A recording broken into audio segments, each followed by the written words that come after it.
Sementara itu, rapat paripurna DPRD Badung dengan agenda pembacaan pemandangan umum fraksi-fraksi tanpa kehadiran fraksi Golkar. Kendati tanpa fraksi Golkar, sidang yang dipimpin langsung Ketua DPRD Badung, Putu Parwata, tetap berjalan sesuai agenda.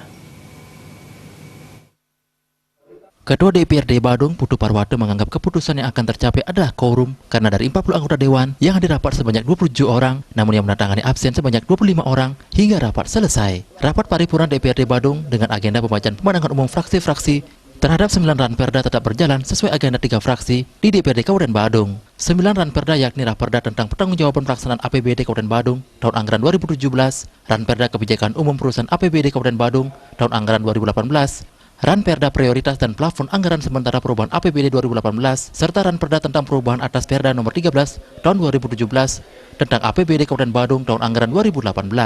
5 ranperda lainnya berupa Rancangan Kebijakan Umum APBD Badung 2019, Rancangan Prioritas dan Plafon Anggaran Sementara APBD Badung 2019, Ranperda tentang Retribusi Pelayanan Daerah Ulang, Ranperda tentang Perubahan Peraturan Daerah nomor 5 tahun 2005 tentang Perusahaan Umum Daerah Pasar Mangu Giri Sedana, serta Ranperda Perubahan atas Peraturan Daerah nomor 22 tahun 2011 tentang Retribusi Pemakaian Kekayaan Daerah. Ketiga fraksi di DPRD Badung, yakni fraksi PDI Perjuangan, fraksi Partai Demokrat, serta fraksi Partai Gerindra menyetujui dan menyepakati 9 ranperda tersebut ditetapkan menjadi perda. Wakil PD Badung Ketut Suyase yang hadir di sidang mengaku absennya fraksi Partai Golkar merupakan hak fraksi bersangkutan. Namun ketidakhadiran fraksi Partai Golkar tidak akan mempengaruhi jalannya sidang. Disinggung mengenai aksi boikot fraksi Golkar, Wakil Bupati menganggap hal tersebut bukan hanya menimpa anggota fraksi Golkar, banyak hibah yang difasilitasi anggota dewan yang lain juga belum cair dan masih perlu perbaikan.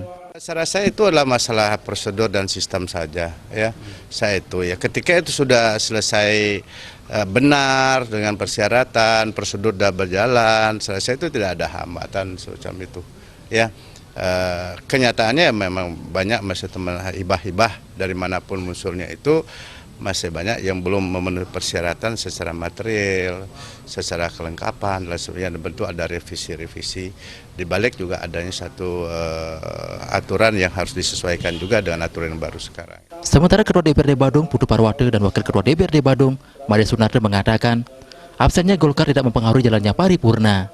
Selaku unsur pimpinan, keduanya bahkan berkomitmen tetap mengantarkan jalannya rapat sesuai jadwal dan agenda.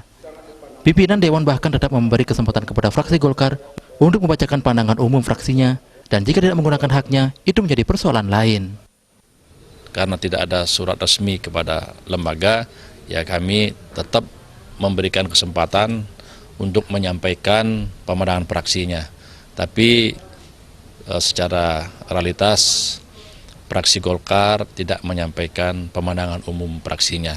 Nah, itu sah-sah saja. Kita belum tahu bagaimana apa yang terjadi sehingga teman kita di fraksi Golkar tepat waktunya tidak menyampaikan pemandangan umumnya. Nah, semoga untuk kedepannya terjadi komunikasi yang baik sehingga melanjutkan pembahasan bersama dengan kita dengan eksekutif. Dalam rapat paripurna tersebut, pemandangan umum ketiga fraksi diserahkan kepada Wakil Bupati Badung sebagai bahan atau masukan dalam penyampaian jawaban pemerintah nantinya. Indrawan, Bali TV.